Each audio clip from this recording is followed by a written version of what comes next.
नमस्कार, राजस्थान सुपर 100 देख रहे हैं आप और मैं हूं आपके साथ मनीष शर्मा। चलिए शुरू करते हैं सुपरफास्ट खबरों का सिलसिला। बिहार ने विधानसभा चुनावों के लिए उम्मीदवारों की पहली सूची जारी कर दी। इस लिस्ट में 27 उम्मीदवारों के नाम है। जिस सीट पर उम्मीदवारों का ऐलान किया गया वहां पहले चरण में वोटिंग होनी है।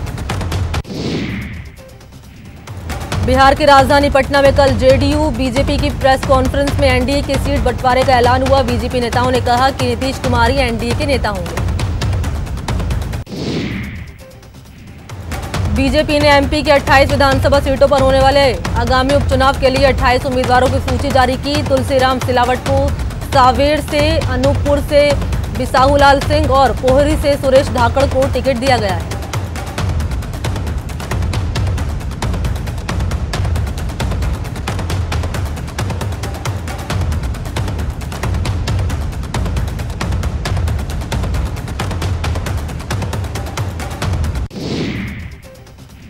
चीन के खिलाफ केंद्र सरकार की नीतियों को लेकर कांग्रेस नेता राहुल गांधी ने केंद्र सरकार पर जोरदार हमला किया है। राहुल गांधी ने हरियाणा के कुरुक्षेत्र से हुंकार भरते हुए कहा कि अगर देश में यूपीए की सरकार होती तो कब का चीन को बाहर फेंक दिया होता। पंजाब से ट्रैक्टर यात्रा के जरिए हरियाणा के कुरुक्षेत्र आए राहुल गांधी ने कहा कि चीन में देश में घुसने का दुस्साहस किया और हमारे जवानों को मारने की हिम्मत की, क्योंकि मोदी ने देश को कमजोर कर दिया है। हाथरस कांड की जांच में नया खुलासा हुआ। उत्तर प्रदेश पुलिस ने अपनी पड़ताल में पाया कि पीड़ित परिवार और मुख्य आरोपी संदीप फोन के जरिए आपस में संपर्क में थे। पीड़ित परिवार और संदीप के बीच फोन पर बातचीत का सिलसिला पिछले साल अक्टूबर में शुरू हुआ। पीड़ित परिवार और आरोपी के बीच 104 बार फोन पर बातचीत हुई। हाथरस कांड में यह खुलासा यूपी पुलिस की जांच में हुआ। पुलिस ने आरोपी और पीड़ित परिवार के कॉल रिकॉर्ड को खंगाला तो पाया कि बातचीत का सिलसिला पिछले साल 13 अक्टूबर को शुरू हुआ। ज्यादातर कॉल चंदपा क्षेत्र से की गई, जो पीड़िता के गांव से महज 2 किलोमीटर दूरी पर है। हाथरस कांड के बाद जातीय हिंसा फैलाने की कोशिश के आरोप में 4 लोगों को गिरफ्तार किया गया। इनकी गिरफ्तारी मथुरा के पास के एक टोल प्लाजा के पास हुई है। हाथरस कांड में एसआईटी आज अपनी रिपोर्ट सीएम को सौंप सकती है। एसआईटी की जांच अंतिम चरण में है। गृह सचिव भगवान स्वरूप की अगुवाई में गठित एसआईटी की अंतिम रिपोर्ट के बाद हाथरस के एसपी समेत 7 पुलिस वालों के खिलाफ कार्रवाई की गई। ड्रग्स मामले में गिरी सुशांत सिंह राजपूत की गर्लफ्रेंड रिया चक्रवर्ती और उसके भाई शोविक को बेल मिलेगी या नहीं, इसका फैसला आज हो जाएगा। बॉम्बे हाईकोर्ट रिया, शोविक, सैमुअल मिरांडा समेत 5 लोगों की बेल पर सुनवाई के 8 दिन बाद अपना फैसला सुनाएगा। इससे पहले 29 सितंबर को इस मामले की सुनवाई के बाद कोर्ट ने अपना फैसला सुरक्षित रख लिया था। 9 सितंबर से जेल में है रिया चक्रवर्ती। बता दें कि एनसीबी ने 8 सितंबर को रिया चक्रवर्ती को पूछताछ के बाद गिरफ्तार कर लिया था। रात हो जाने के चलते रिया को 8 सितंबर की रात एनसीबी के लॉकअप में ही गुजारनी पड़ी थी, जिसके बाद अगले दिन 9 सितंबर को मुंबई की भायखला जेल भेज दिया गया था। सुप्रीम कोर्ट ने पराली जलाए जाने की बढ़ती घटनाओं के चलते बढ़ते वायु प्रदूषण के मुद्दे पर उत्तर प्रदेश, दिल्ली, पंजाब और हरियाणा के चीफ सेक्रेटरी को तलब किया है। इस मामले की वर्चुअल सुनवाई करते हुए मंगलवार को चीफ जस्टिस एसए बोबड़े ने मजाकिया अंदाज में वकीलों से पूछा, स्टबल बर्निंग से निकलने वाला धुआं क्या कोरोना वायरस को मार देगा?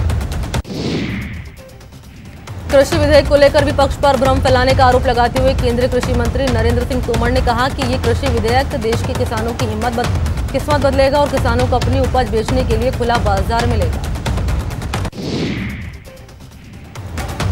पंचायत चुनाव के तीसरे चरण में बंपर वोटिंग हुई। इस चरण में 975 ग्राम पंचायतों में 82% से ज्यादा मतदान हुआ। सरपंच और पंच पद के बाद आज उप सरपंच के चुनाव हुए। प्रदेश में महिलाओं, बच्चियों के साथ दुष्कर्म, गैंगरेप और दलितों पर बढ़ते अत्याचारों के खिलाफ बीजेपी का 5 सदस्यीय प्रतिनिधिमंडल आज राज्यपाल कलराज मिश्र को ज्ञापन देगा। बीजेपी प्रदेश अध्यक्ष डॉक्टर सतीश पूनिया की अगुवाई में प्रतिनिधिमंडल में नेता प्रतिपक्ष गुलाबचंद कटारिया, उपनेता प्रतिपक्ष राजेंद्र राठौड़, प्रदेश महामंत्री मदन दिलावर, सांसद जसकौर मीणा शामिल होंगे। पूर्व सीएम वसुंधरा राजे आज दिल्ली दौरे पर रही। यहां उन्होंने बीजेपी के राष्ट्रीय पदाधिकारियों की बैठक में हिस्सा लिया। बता दें कि वसुंधरा बीजेपी के राष्ट्रीय उपाध्यक्ष हैं। प्रदेश कांग्रेस कार्यकारिणी के गठन में अभी और वक्त लगेगा। पीसीसी चीफ गोविंद सिंह डोटासरा के मुताबिक प्रभारी अजय माकन के फीडबैक कार्यक्रम के बाद ही कार्यकारिणी का गठन होगा। कोटा प्रवास पर पहुंचे आरएसएस प्रमुख डॉक्टर मोहन भागवत ने स्वामी विवेकानंद विद्या निकेतन में आयोजित भारतीय किसान संघ के संस्थापक दत्तोपंत ठेंगड़ी के जन्म शताब्दी समापन समारोह में शामिल हुए। भागवत ने दीप जलाकर समारोह की शुरुआत की और गो पूजन के बाद जैविक खेती को बढ़ावा देने के लिए लगाई गई प्रदर्शनी का भी अवलोकन किया। मौके पर भारतीय किसान संघ के देश भर से आए सैकड़ों कार्यकर्ताओं के साथ राष्ट्रीय अध्यक्ष आईएन बसवेगौड़ा और महामंत्री दिनेश कुलकर्णी भी मौजूद रहे। समारोह को संबोधित करते हुए भागवत ने दत्तोपंत ठेंगड़ी के जीवन पर प्रकाश डाला और कृषि व्यापार में ही वैभव की देवी लक्ष्मी की कृपा होने की बात कही। उन्होंने कहा कि हमें सिद्ध प्रमाणों के आधार पर आदर्श खेती की परंपरा को खड़ा करना होगा। प्रदेश के जेल विभाग और आईओसीएल ने नई पहल की। जयपुर सेंट्रल जेल के कैंपस में पेट्रोल पंप खोला गया। इस पेट्रोल पंप पर कैदी ही काम करेंगे। कोटा, भरतपुर और अलवर में भी इस योजना पर काम होगा। जयपुर एयरपोर्ट पर अब धीरे धीरे हालात सामान्य होते जा रहे हैं। जयपुर एयरपोर्ट के ट्विटर हैंडल पर दिए गए आंकड़ों के मुताबिक सितंबर महीना यात्रियों और एयरलाइंस के हिसाब से कोरोना काल का सबसे बेहतर महीना अब तक साबित हुआ है। सितंबर महीने में 1442 फ्लाइट्स ने जयपुर से उड़ान भरी और 1,23,031 यात्रियों ने जयपुर एयरपोर्ट से यात्रा की। अगस्त महीने के मुकाबले सितंबर में 1,23,000 ज्यादा यात्रियों ने एयरपोर्ट से उड़ान भरी। कोरोना काल के बावजूद उत्तर पश्चिम रेलवे ने मालगाड़ी लदान मामले में इस साल 8.731 मिलियन टन माल का लदान किया। उत्तर पश्चिम रेलवे ने 4 अक्टूबर को सबसे ज्यादा 229 मालगाड़ियों का इंटरचेंज किया। ये उत्तर पश्चिम रेलवे का अब तक का सर्वश्रेष्ठ प्रदर्शन है। इससे पहले एक दिन में 222 मालगाड़ियों को इंटरचेंज किया गया था। कोरोना काल में रेलवे ने देश के अलग अलग हिस्सों में जरूरी सामान पहुंचाने की कवायद को तेज कर दिया है। उदयपुर के गोगुंदा और सायरा ब्लॉक में हो रहे पंचायत चुनाव के तहत मतदाताओं का उत्साह देखते ही बना। सुबह से ही मतदाताओं की लंबी लंबी कतारें लग गई। राज्य की नई खनिज नीति को लेकर सरकार की ओर से गठित कमेटी ने गुजरात, कर्नाटक, गोवा, मध्य प्रदेश और केरल की खनिज नीति का अध्ययन किया और अब तक इस समिति पर 3 दिनों में स्थानीय अधिकारियों और विशेषज्ञों से चर्चा की गई। देश में पिछले 24 घंटे में 61,267 नए केस सामने आए, जबकि कोरोना से 884 लोगों की जान चली गई। कुल संक्रमित मरीजों की संख्या 66,85,000 हो गई है। मरुधरा में 24 घंटे में 2,121 नए केस सामने आए, जबकि 15 लोगों की मौत हुई। वहीं 2,000 से ज्यादा मरीज रिकवर भी हुए।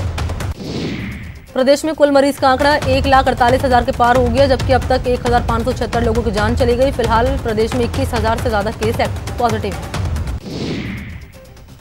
झुंझुनू के नवलगढ़ में कोरोना अस्पताल की भयावह तस्वीर सामने आई, जहां कोरोना से संक्रमित एक बच्ची को सही इलाज नहीं मिलने के चलते उसकी तबीयत बिगड़ गई। बाद में बच्ची को झालावाड़ भेजा गया, जहां उसका इलाज जारी है।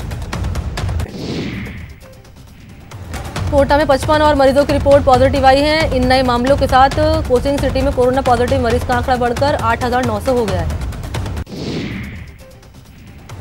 सीकर नगर परिषद के सभापति श्रवण बिश्नोई के कोरोना पॉजिटिव की रिपोर्ट आने के बाद प्रशासन में हड़कंप मच गया। दरअसल सीकर नगर परिषद में कोरोना को लेकर जन जागरण अभियान की शुरुआत की गई थी और इस कार्यक्रम में प्रदेश कांग्रेस कमेटी के अध्यक्ष गोविंद सिंह डोटासरा, सीकर के प्रभारी मंत्री डॉक्टर सुभाष गर्ग समेत कई विधायक जनप्रतिनिधि मौजूद थे। वहीं अब आयुक्त श्रवण कुमार बिश्नोई की पॉजिटिव आने के बाद स्वास्थ्य विभाग में भी कार्यक्रम में शामिल लोगों को कोरोना टेस्ट करवाने की सलाह दी। सीकर में लगातार कोरोना का संक्रमण बढ़ता जा रहा है। सीकर जिले में 85 नए केस सामने आए। सीकर सीएमएचओ डॉक्टर अजय चौधरी ने जानकारी देते हुए बताया कि जिले में कोरोना पॉजिटिव की संख्या 4,782 हो गई है। कोटा में 25 मरीजों की जांच रिपोर्ट पॉजिटिव आई, जिसके बाद कोटा में कोरोना पॉजिटिव का आंकड़ा 8,900 हो गया। श्रीगंगानगर में कोरोना के 30 नए केस सामने आए, जिसके बाद कोरोना संक्रमित की संख्या बढ़कर 1,776 हो गई और जिसके बाद प्रभारी मंत्री बीडी कल्ला ने आमजन से अपील की कि बिना मास्क लगाए घर से बाहर ना निकले। कोरोना महामारी के 6 महीनों के आंकड़ों ने सबको डरा कर रखा हुआ है। लॉकडाउन के बाद अब अनलॉक ने भी रोगियों की बढ़ती संख्या और मृत्यु दर ने सबकी चिंताएं बढ़ा दी है। कोरोना वैक्सीन के इंतजार के बीच लोगों को जागरूक करने के अभियान और अगले महीने आने वाले दीपावली पर्व पर आतिशबाजी को लेकर भी कई तरह की बातें की जा रही हैं। कोरोना का असर सीधा आपके सांस लेने पर होता है, लिहाजा विशेषज्ञों ने इस बार दीपावली पर आतिशबाजी पर रोक लगाने की मांग की है। हालांकि अभी इस पर फैसला नहीं हुआ, लेकिन आम लोग कोरोना काल के बीच में इस बार दीपावली का पर्व पटाखों के शोर और धुएं के बिना मनाना चाह रहे हैं। धौलपुर जिले में पटाखे के विक्रय, भंडारण और प्रयोग पर प्रतिबंध लग गया है। उल्लंघन करने पर एपिडेमिक एक्ट के तहत दंडात्मक कार्रवाई होगी। ये आदेश कोरोना संक्रमण के चलते कलेक्टर राकेश जायसवाल ने जारी किया। इस कार्रवाई के लिए एसडीएम और तहसीलदार को पाबंद किया गया। साथ ही जिला प्रशासन ने आमजन से दीप उत्सव दीपक जलाकर मनाने का आह्वान किया। कोटा में कोरोना से निपटने के साथ ही स्वास्थ्य विभाग मौसमी बीमारी से निपटने के लिए जुटा हुआ है। मेडिकल टीम घर घर जाकर सर्वे कर रही है। 574 टीमों ने 9,534 घर का सर्वे किया और 182 घरों में लार्वा मिलने पर उन्हें मौके पर नष्ट कर दिया। इस दौरान लोगों को जागरूकता के पंपलेट भी बांटे गए। दौसा में तीसरे चरण के पंचायत चुनाव की वोटिंग के दौरान कोरोना गाइडलाइन का पालन नहीं हो रहा। सोशल डिस्टेंसिंग के जमकर धज्जे उड़ाए जा रहे हैं। कोटा शहर के हर एक थाना क्षेत्रों में थानाधिकारियों के नेतृत्व में पुलिस जवान कोरोना से बचाव को लेकर आम नागरिकों के बीच जाकर मास्क वितरण कर रहे हैं। मंगलवार को बोरखेड़ा थाना अधिकारी के नेतृत्व में बजरंग नगर चौकी से लेकर एसपी ऑफिस कार्यालय तक पुलिस जवानों ने 500 नागरिकों को मास्क बांटे और अपनी दैनिक दिनचर्या का हिस्सा बनाने का आह्वान किया। कोटा के deputy CMHO health doctor Ghanshyam Meena ने स्वास्थ्य भवन में घूमकर कर्मचारियों के लिए मास्क चेक किए और इसको लेकर हिदायत दी। डॉक्टर घनश्याम मीणा ने दलबल के साथ अपनी टीम के साथ मंगलवार की सुबह स्वास्थ्य भवन पहुंचे और एक एक कमरे में जाकर कर्मचारियों के मास्क की चेकिंग की। इस दौरान जिन कर्मचारियों ने सही ढंग से मास्क नहीं लगा रखा था, उन्हें सही तरीके से मास्क लगाने की समझाइश की। उन्होंने कर्मचारियों को मास्क बांटे और मास्क लगाने के लिए अपील की। अजमेर में पुष्कर नगरपालिका ने कोरोना को लेकर लोगों को जागरूक करने का बीड़ा उठाया। इसके लिए पालिका की ओर से कई तरह के नुक्कड़ प्रोग्राम चलाए जा रहे हैं। इस अभियान के तहत यमराज सड़क पर उतरकर लोगों को महामारी के प्रति लोगों को जागरूक कर रहे हैं। यमराज लोगों से ये अपील कर रहे हैं कि कोरोना से बचना है तो सोशल डिस्टेंसिंग की पालना जरूर करें। कोटा में यूडीएच मंत्री शांति धारीवाल के आह्वान पर विकास मोर्चा की टीम ने मास्क ही कोरोना वैक्सीन अभियान के तहत 1000 मास्क बांटे और लोगों को जागरूक भी किया। यहां रुकते हैं छोटे से ब्रेक के लिए, जल्द हाजिर होते हैं। अब आगे बढ़ाते हैं। चूरू में सुजानगढ़ पुलिस ने गिरफ्तार किए गए सामूहिक ज्यादती के आरोपी को कोर्ट ने जेल भेज दिया। बता दें कि आरोपी पर 13 साल की बच्ची के साथ बलात्कार करने का आरोप है। पुलिस मामले की जांच कर रही है। जोधपुर के बोरानाडा ग्राम पंचायत में मतगणना के दौरान दो पक्षों के कार्यकर्ता आपस में भिड़ गए। इस दौरान कार्यकर्ताओं ने जमकर पत्थरबाजी की। घटना पर सूचना मिलने पर पुलिस मौके पर पहुंची। वहीं डीसीपी वेस्ट आलोक श्रीवास्तव तुरंत मौके पर पहुंचे। वहीं घटनास्थल पर मौजूद एडीसीपी उमेश ओझा से पुलिस कमिश्नर जोश मोहन पल पल की जानकारी ले रहे हैं। इस दौरान एक युवक को पुलिस ने हिरासत में ले लिया है। अजमेर में पुष्कर के किशनपुरा गांव में खेत में चल रही भैंस को करंट लग गया, उसकी मौत हो गई। घटना से गुस्साए गांव वालों ने हंगामा किया। ग्रामीणों का आरोप है कि बिजली विभाग की लापरवाही के चलते भैंस की जान चली गई, क्योंकि 11,000 किलोवाट का बिजली का तार टूटकर गिर गया था। इसकी चपेट में आने से भैंस की मौत हो गई। पुलिस के दखल के बाद गांव वालों का गुस्सा शांत हुआ। पुलिस ने जांच कर हर्जाना दिलाने का वादा किया। टोंक में NH 116 और NH 12 पर हुए दो अलग अलग सड़क हादसों में बाइक सवार 3 लोगों की मौत हो गई है, जबकि बाइक सवार 3 लोग गंभीर रूप से घायल हो गए। कोटा लालसोट मेगा हाईवे पर दूध सप्लाई के लिए बूंदी जिले के इंद्रगढ़ कस्बे को जा रहा वाहन बेकाबू होकर पलट गया। घटना कोटा जिले के गिरधरपुरा गांव के पास की। हादसे में वाहन चालक विनोद को मामूली कमर में चोट आई है। जयपुर में विमेन इंडिया मूवमेंट ने हाथरस में हुई गैंगरेप की घटना का निंदा करते हुए जयपुर कलेक्टर अंतर सिंह नेहरा को अपना ज्ञापन दिया। जलदाय विभाग के संविदा कर्मियों ने नई टेंडर नीति के विरोध में कार्य बहिष्कार करने की घोषणा की। ये फैसला इन संविदा कर्मियों ने जयपुर में बुलाई प्रदेश स्तरीय बैठक में लिया है। संवेदकों का आरोप है कि राज्य सरकार ने जलदाय विभाग में ग्रामीण इलाकों में छोटे छोटे कामों को रोककर बहुराष्ट्रीय कंपनियों को देने की तैयारी कर ली है। साथ ही इन संवेदकों का कहना है कि इन सभी टेंडरों से राजस्थान में काम करने वाले 10 लाख से ज्यादा संवेदक और उनसे जुड़े मजदूर बेरोजगार होने की कगार पर खड़े हुए हैं। झालावाड़ की भवानी मंडी के गौतम नगर में अतिक्रमण के दौरान स्थानीय लोगों के मकान तोड़ने का मामला तूल पकड़ता जा रहा है। विरोध में पीड़ित परिवार आधी रात को मामा भांजे चौराहे पर धरने पर बैठ गए और नगर पालिका प्रशासन की कार्रवाई का विरोध किया। सूचना मिलते ही जिले के प्रभारी मंत्री टीकाराम जूली पीड़ित परिवारों से मिलने धरना स्थल पर गए। मंत्री ने धरने पर बैठे परिवारों को सर्किट हाउस बुलाया और पूरी मामले की नगर पालिका ईओ से जानकारी मांगी। प्रभारी मंत्री ने इस दौरान ईओ से सारे मामले की रिपोर्ट मांगी और धरने पर बैठे परिवारों के मकान को हटाने पर फिलहाल रोक लगाने के निर्देश दिए। इसके बाद सभी लोग धरना खत्म कर अपने घर लौट गए। बीकानेर में हाथरस मामले को लेकर वाल्मीकि न्याय संघर्ष समिति की ओर से जन आक्रोश पैदल मार्च का आयोजन किया गया। विनोबा बस्ती से शुरू हुआ ये पैदल मार्च शहर के कई मार्गों से होता हुआ कलेक्ट्रेट पहुंचा। जगह समिति की ओर से घटना के विरोध में सीएम योगी का पुतला भी दहन किया गया। सीकर के जाट बाजार में माकपा की सीकर इकाई ने हाथरस मामले को लेकर जमकर प्रदर्शन किया और उत्तर प्रदेश सरकार का पुतला फूंका गया। यूपी के हाथरस में गैंगरेप मामले को लेकर कांग्रेस विरोध प्रदर्शन के जरिए रोष जता रही है। कोटा में भी कांग्रेस नेता अमित धारीवाल के नेतृत्व में स्टेशन क्षेत्र में विरोध प्रदर्शन किया गया। धौलपुर के बसेड़ी तिराहे पर आग हादसे में नया मोड़ आ गया है। हाल ही में पंचायत चुनाव के दौरान सरपंच चुनाव हारे प्रत्याशी के परिजनों ने समाज विशेष के 1.5 दर्जन दुकानों में आग लगा दी, जिससे समाज विशेष के लोगों में आक्रोश भड़क गया। समाज विशेष के लोगों ने जिला कलेक्टर को शिकायत पत्र दिया और दोषियों के खिलाफ कठोर कार्रवाई की मांग की। स्कूल फीस मामले को लेकर राजस्थान हाईकोर्ट में अगली सुनवाई 9 अक्टूबर को निर्धारित की गई है। मंगलवार को सुनवाई के दौरान जस्टिस प्रकाश गुप्ता और महेंद्र कुमार गोयल की खंडपीठ में सुनवाई हुई। इस दौरान अभिभावकों का पक्ष सुना गया। निजी स्कूलों की मनमानी फीस वसूली मामले में हाईकोर्ट में सुनवाई नहीं हो पाई। कोर्ट ने दोनों पक्षों से सुझाव मांगे थे। इस मामले में निजी स्कूलों और अभिभावकों की याचिकाओं पर सुनवाई पूरी नहीं हो पाई। राजस्थान के हाड़ौती प्रदेश के वन्य जीव प्रेमियों के लिए आज अच्छी खबर है। मुकंदरा हिल्स टाइगर रिजर्व की MT4 बाघिन अब पूरी तरह से स्वस्थ हो गई है। उसके आगे के बाएं पैर में हो रहा घाव भर गया है। वरिष्ठ पशु चिकित्सकों ने बाघिन की स्वास्थ्य जांच करने के बाद बाघिन का मुकुंदरा टाइगर रिजर्व के 28 हेक्टेयर में फैले सॉफ्ट एंक्लोजर में शिफ्ट कर दिया है। आपको बता दें कि 26 सितंबर को बाघिन को अबेड़ा बायोलॉजिकल पार्क में इलाज के लिए लाया गया था।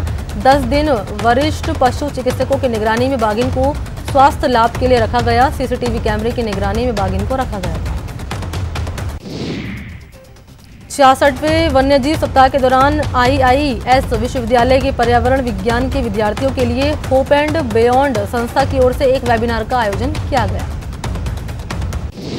इस वेबिनार का विषय था भारत में फलाइन और उनके संरक्षण, जिसके तहत नकुल सिंह परिहार द्वारा विद्यार्थियों का मार्गदर्शन किया गया।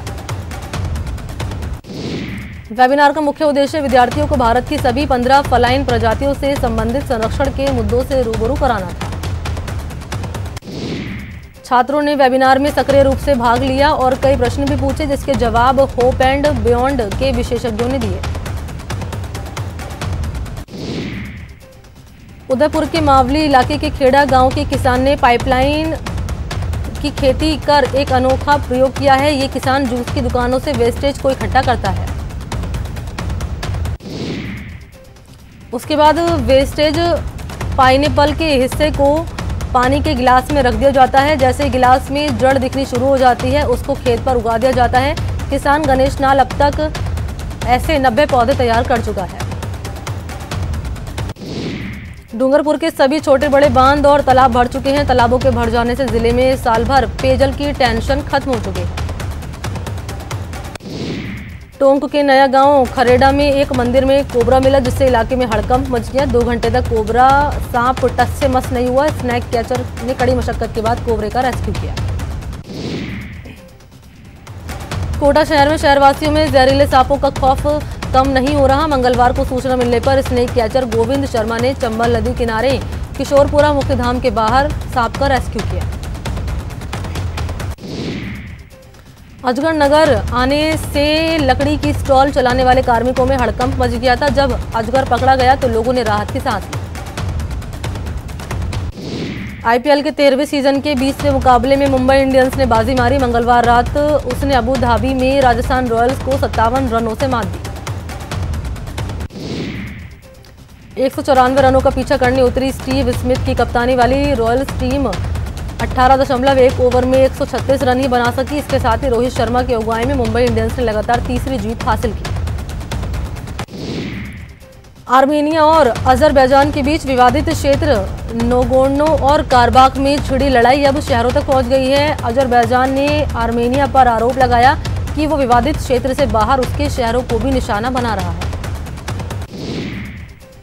किर्गिस्तान की राजधानी बिश्केक में संसदीय चुनाव के नतीजों के बाद से भारी विरोध प्रदर्शन जारी है। यहां हालात खराब हो गए हैं कि प्रदर्शनकारियों ने देश की संसद पर धावा बोल दिया। दुनिया भर में कोरोना वायरस के मामलों में तेजी से बढ़ोतरी हो रही है। वैश्विक कोरोना वायरस मामलों की कुल संख्या 3,53,00,000 से ज्यादा हो गई, जबकि मौत का आंकड़ा भी बढ़कर 10,42,000 हो गया है। सुल्तान मुइज़ अल दीन मोहम्मद के समय का एक सोने का सिक्का लंदन में 22 अक्टूबर को नीलाम होने जा रहा है। माना जा रहा है कि यह सिक्का 2 लाख से 3 लाख पाउंड के बीच नीलाम हो सकता है।